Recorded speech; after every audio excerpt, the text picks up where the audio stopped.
பல்லூரில் MLA மற்றும் அவரது ஆதரவாளர்களால் தாக்கப்பட்ட நியூஸ் தமிழ் செய்திக்குழு மீது பொய்யான புகார் அளிக்கப்பட்டிருந்த நிலையில் தற்போது அவர்கள் மீது வழக்கு பதிவு செய்யப்பட்டிருக்கிறது. அது பற்றிய நேரலையை பார்த்து வருகிறோம். தொடர்ந்து பாமகவில் இருந்து வழக்கறிஞர் பாலு இணைந்திருக்கிறார், அவரிடம் பேசலாம். சார் வணக்கம். தொடர்ந்து பல்வேறு நாட்களா இந்த சம்பவம் தொடர்பா பல்வேறு ஆதாரங்களை வெளியிட்டு வரும். இப்ப இவங்க அளிச்ச புகாரே பொய்யான புகார் அப்படிங்கிறதுக்கான ஆதாரமும் சிக்கி இருக்கு. இந்த நிலையில எப்படி இந்த பொய்யான புகாரை அடிப்படையாக கொண்டு வழக்கு பதிவு செய்ய முடியும்? அடுத்த கட்டமா இப்ப பாதிக்கப்பட்டவங்க மேல வழக்கு பதிவு செஞ்சிருக்கும் போது வேற என்னென்ன மாதிரியான சட்ட நடவடிக்கை எல்லாம் மேற்கொள்ளலாம்னு நீங்க நினைக்கிறீங்க? அதாவது இது மிக மிக கடுமையாக கண்டிக்கக்கூடிய ஒரு நடவடிக்கை. அதாவது தொடர்ச்சியாக பத்திரிகையாளர்கள் தாக்கப்பட்டிருக்கிறார்கள் என்று ஊடகங்களில் செய்தி வந்தது. அதை நாம் தொடர்ந்து தமிழக அரசு இதற்கு காரணமான ஸ்ரீரங்கம் சட்டமன்ற உறுப்பினர் பழனியாண்டி மீது வழக்கு பதிவு செய்து அவர் கைது செய்யப்பட வேண்டும் என்று நாம் முறையிட்டோம். ஆனால் எந்த நடவடிக்கையும் மேற்கொள்ளவில்லை. அதற்கு பிறகு பழனியாண்டியே பத்திரிகையாளர் கதிரவனை தாக்குவது, செபஸ்டின் தாக்குவது என்பது வெளியே வந்த பிறகு, அவர் தாக்குவதற்கான வீடியோ ஆதாரங்கள் வெளிவந்த பிறகு இன்றைக்கு அவர் மீது வழக்கு பதிவு செய்ய வேண்டிய காவல்துறை தாக்கியவரை விட்டுவிட்டு தாக்கப்பட்டவர் மீது, பத்திரிகையாளர் மீது வழக்கு பதிவு செய்திருப்பது என்பது மிகவும் கண்டனத்துக்குரியது. இது போன்ற காரியத்தை, இது போன்ற செயல்களை தமிழக அரசு தொடர்ந்து செய்து வருகிறது. பத்திரிகை சுதந்திரம் என்பதே தமிழ்நாட்டில் துளி கூட இல்லை என்பதை இது வெளிப்படுத்துகிறது. பத்திரிகையாளர்கள் அவர்கள் ஃப்ரீலான்சர், எந்த இடத்திற்கு வேண்டுமானாலும் சென்று செய்திகளை சேகரிக்க அவர்களுக்கு எல்லா உரிமையும் இருக்கிறது. அவர்கள் எப்படி செல்லுகிறார்கள், எந்த வழியாக செல்கிறார்கள், யார் மூலமாக செல்கிறார்கள், அதுதான் ஃப்ரீலான்சர் இருக்கக்கூடிய ஒரு பிரிவிலேஜ் கம்யூனிகேஷன் என்று சொல்லக்கூடியது.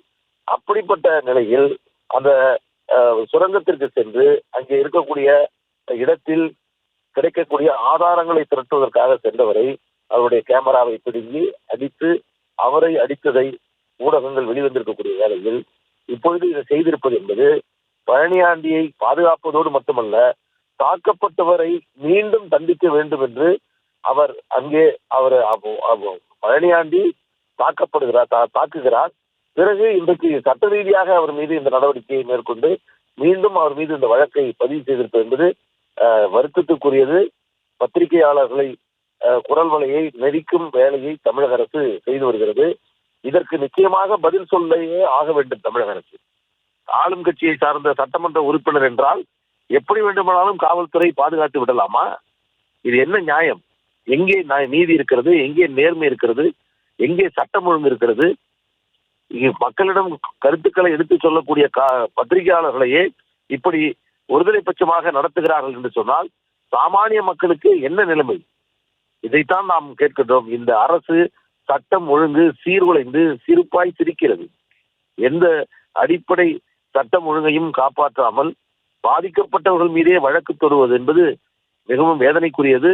இதை தமிழக அரசு தொடர்ந்து செய்து கொண்டிருக்கிறது. இவரிடம் எந்த நியாயத்தையும் நாம் எதிர்பார்க்க முடியாது.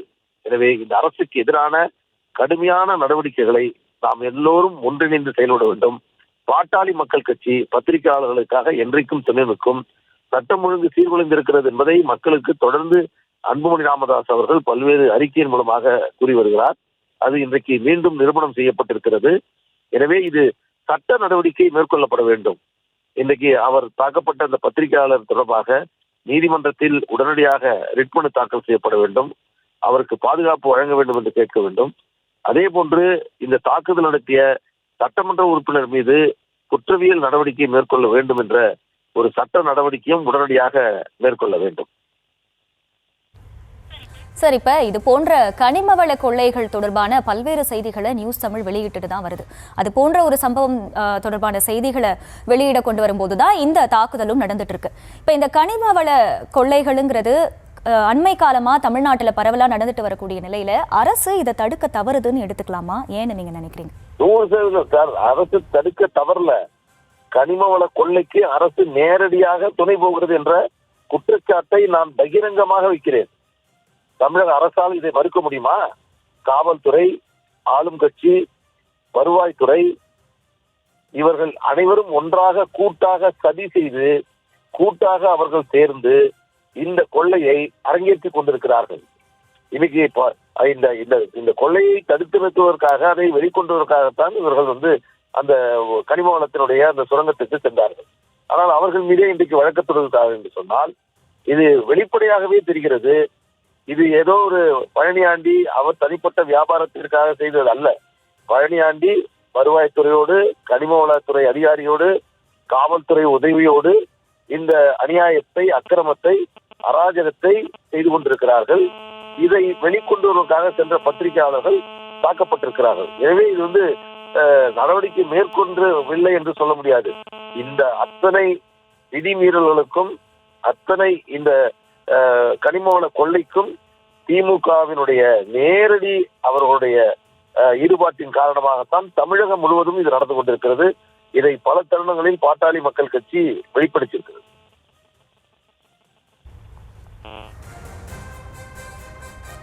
இணைப்பில் இணைந்து உங்களுடைய பார்வைகளை வழங்கியமைக்கு நன்றி திரு பாலு.